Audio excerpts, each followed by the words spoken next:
how's it going?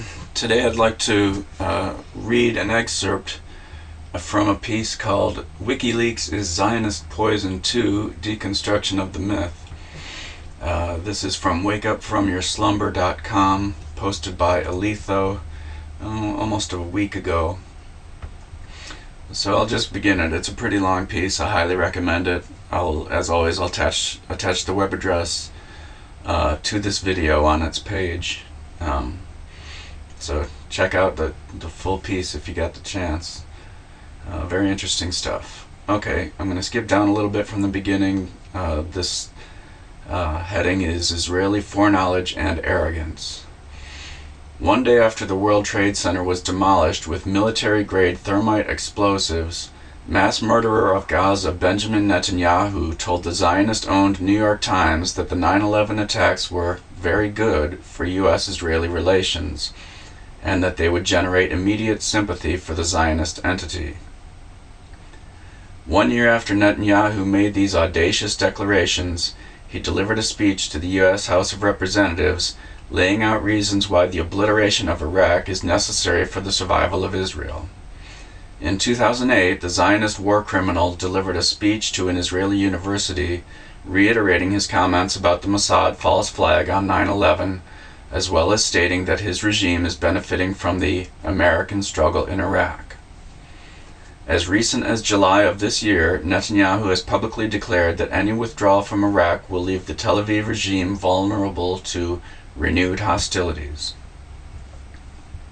Netanyahu continued this pattern of arrogant behavior with Wikileaks by revealing that the usurping entity had prior knowledge to the organization's upcoming leaks on the day that Cablegate began, just hours before the release. Netanyahu stated that the Zionist entity wouldn't be the center of international attention. The following day, Netanyahu reaffirmed this revelation by stating that Israel wasn't harmed at all. A senior official in his Zionist administration also said that we come out looking very good. On the same day, former national security advisors to Butcher of Lebanon, Ehud Olmer, boasted that Israel benefits from these leaks. Israel's finance minister Yuval Steinitz, when asked about the leaks on Israel radio, said that he doesn't see damage, quite the opposite. Israeli mouthpiece newspapers emboldened the statements of their murderous leaders, with one opining that, had WikiLeaks not existed, Israel would have had to invent it. This statement in particular will prove not only to be devilishly ironic, but also another example of Israeli foreknowledge. While nations all over the world, nations of resistance and nations of oppression alike, scrambled to defend themselves from the WikiLeaks onslaught, several officials of the illegitimate Zionist state, including the Prime Minister himself, openly affirmed the impregnability of Israel. No damage, a bounty of satisfaction, and a plethora of benefits. The questions are simple. If the Zionist entity isn't behind WikiLeaks, how did its officials know it wouldn't become the subject of international media scrutiny? If WikiLeaks wasn't protecting the Zionist agenda, why would Israeli officials intransigently say their illegal occupying entity remained unharmed after the leaks? And if in fact Israel is operating WikiLeaks, then the Zionist media's depictions of Assange and his crew as whistleblowers are monstrously false, aren't they? Logic and common sense should guide all to the blatant blue and white six-pointed star-shaped answers.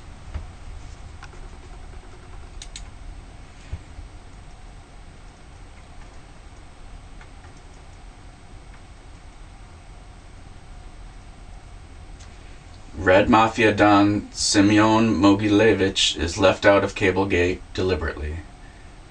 Cablegate Fraud 1, The Obviousness. Like the Afghan War Diary and the Iraq War Logs, which mixed Zionist Hasbara with facts about American and British war crimes, WikiLeaks' Cablegate documents mix truths with Zionist lies to maximize the potential of the disinformation campaign. And like the previous leaks, the truths that are released are examples that were revealed and reported on by activists and journalists alike long before WikiLeaks was relentlessly and aggressively force-fed to the masses by the Zionist media. Included are shockers like Israel attempted to coordinate its Operation Cast-Lead assault on illegally blockaded Gaza with traitorous Palestinian collaborationist Mahmoud Abbas and the brutal Zionist dictator of Egypt, Hosni Mubarak. Revelations like Ali Abdullah Saleh, U.S. Saudi puppet president of Yemen, covered up U.S. airstrikes that murdered children. Discoveries like the U.S. is waging a secret war inside Pakistan. Eye-openers like a Lebanese official offering advice to the Zionist entity on how to trample the Lebanese resistance movement Hezbollah, or the U.S. flying spy missions over Lebanon from its Diego Garcia base, or quite possibly the largest and most apocalyptic divulged secret. The Israeli mafia exists prominently within the illegitimate usurping entity and is a very, very dangerous group. How incredibly overwhelming. The name of Assange's putrid organization should be Wiki Obviousness, not Wikileaks.